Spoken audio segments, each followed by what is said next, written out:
allegiance to the flag of the United States of America and to the republic for which it stands, one nation, under God, indivisible, with liberty and justice for all. All right, can we also turn our mics on, please?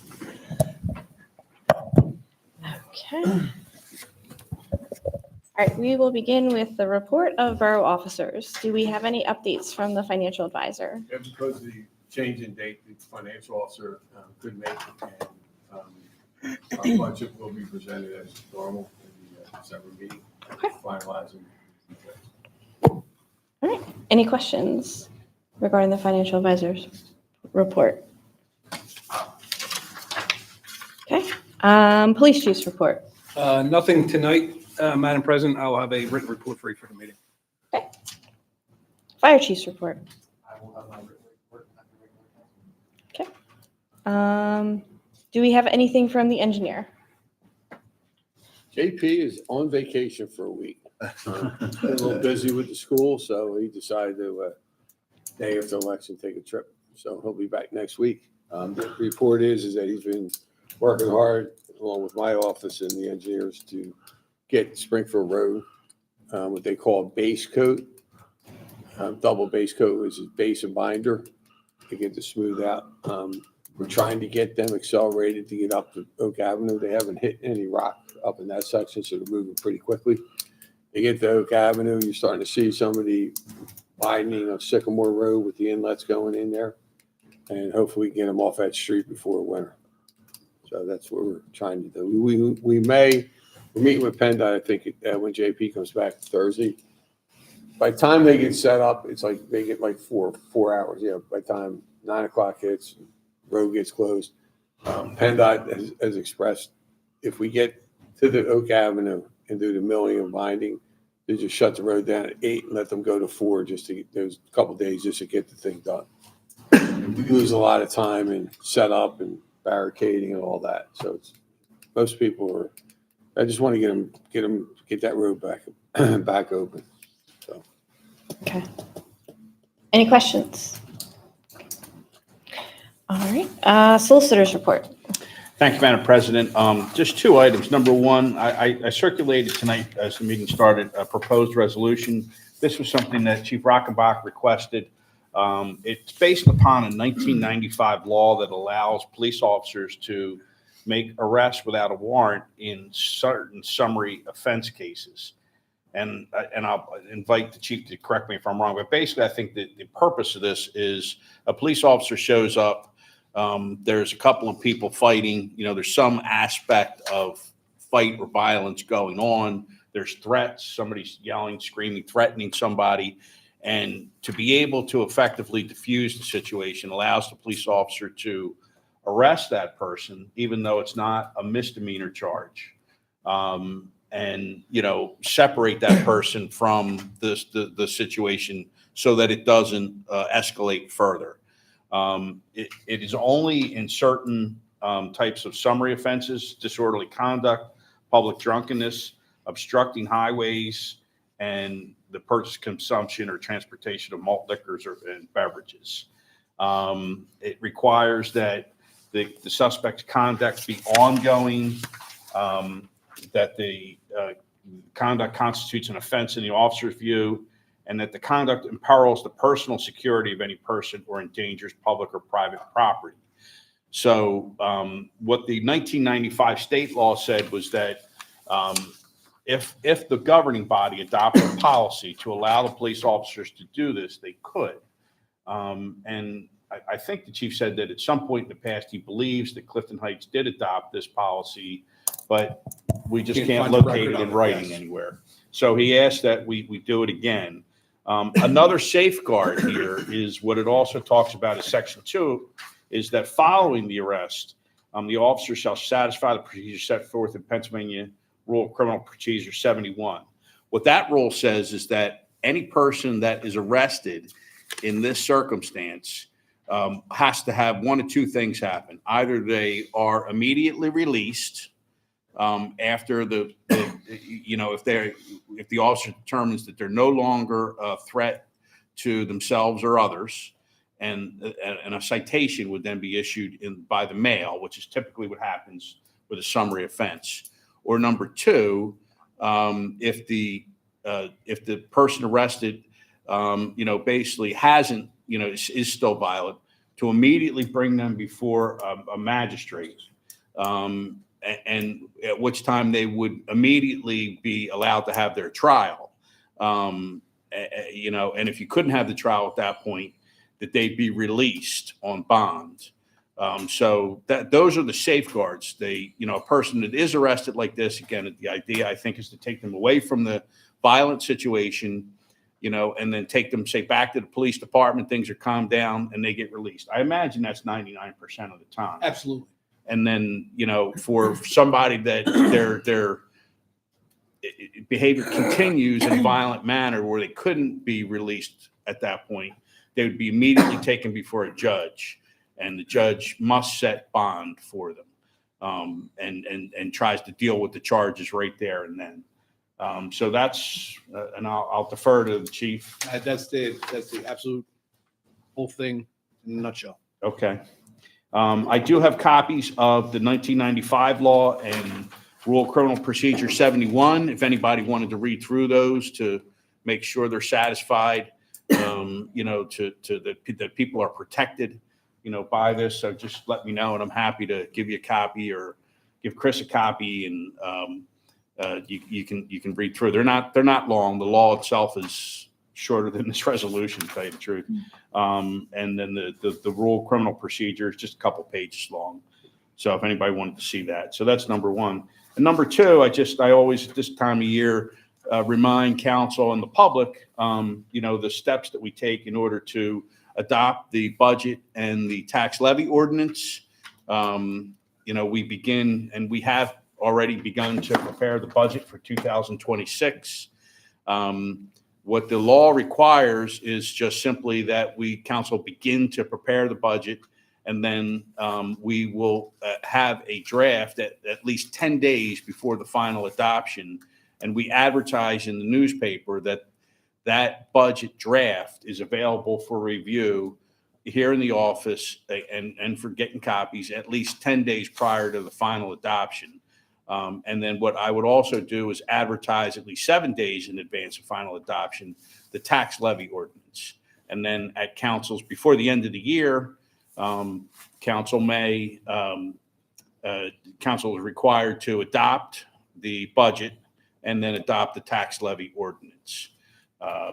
So a little bit of a change actually this year. You heard me in the past say that the council has to begin to prepare it at least 30 days prior to final adoption.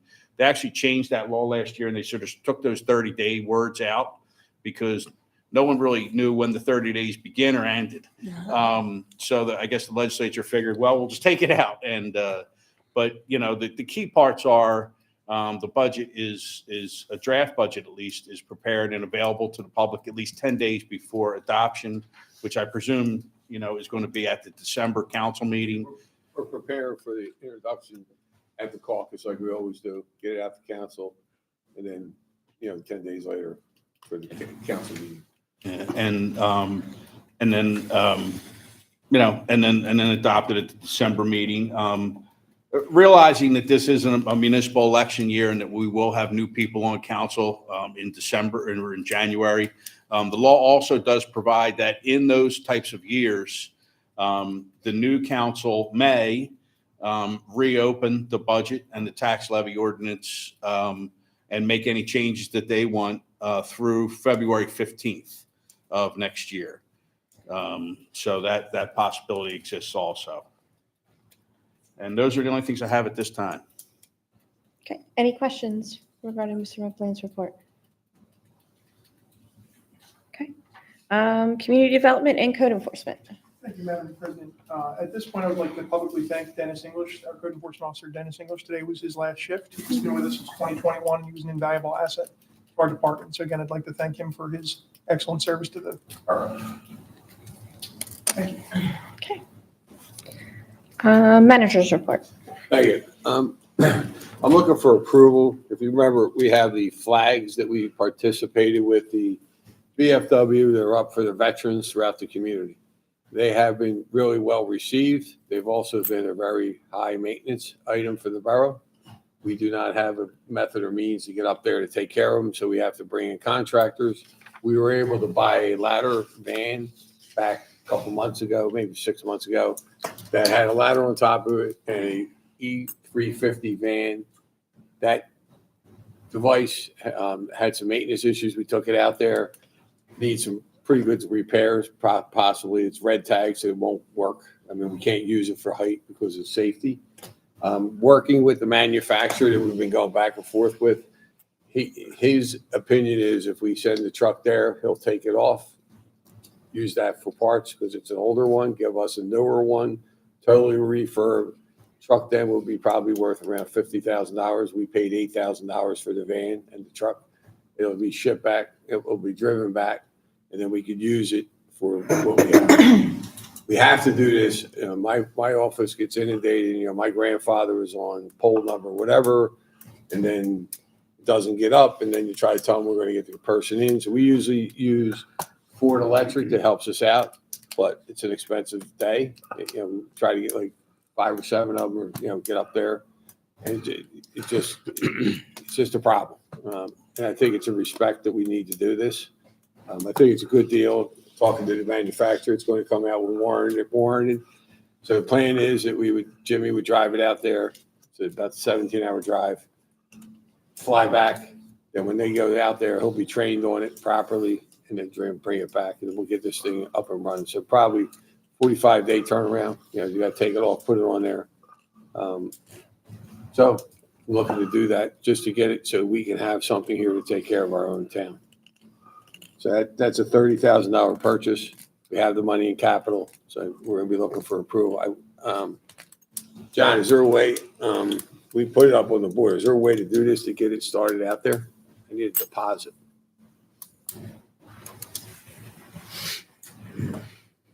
A little busy. I failed to forget. A little tired this morning. I forgot to call you. Well, I mean, we can't vote on that tonight now. I mean, All right, no it's- problem. I'll tell the guy. We'll get it working. and are we purchasing this? Is this Device. yeah, I mean, who are we Direct purchasing? from the manufacturer is all it is. I can't get one anywhere else. So it's A ladder. It's a van. We have the van. we can't buy it from anybody else. Is that what you're saying? I'm just trying to look, it's because it's over the bidding I know threshold. that, yeah. So I'll write it up that the existing one's on top of the truck now. They're removing that and giving us the refurb on top of the truck. So fitting wise, direct from the manufacturer, the parts that it goes to operate it are all on the truck. Interior. So it's sole sourced from this Yes. manufacturer. Okay. So I'll write it up. Just got to me like last Thursday, so I'll just tell them. And then we'll get done. Second item we have is we're going to need another list for police. Our list is 0. So we want to get a civil service test advertised, John.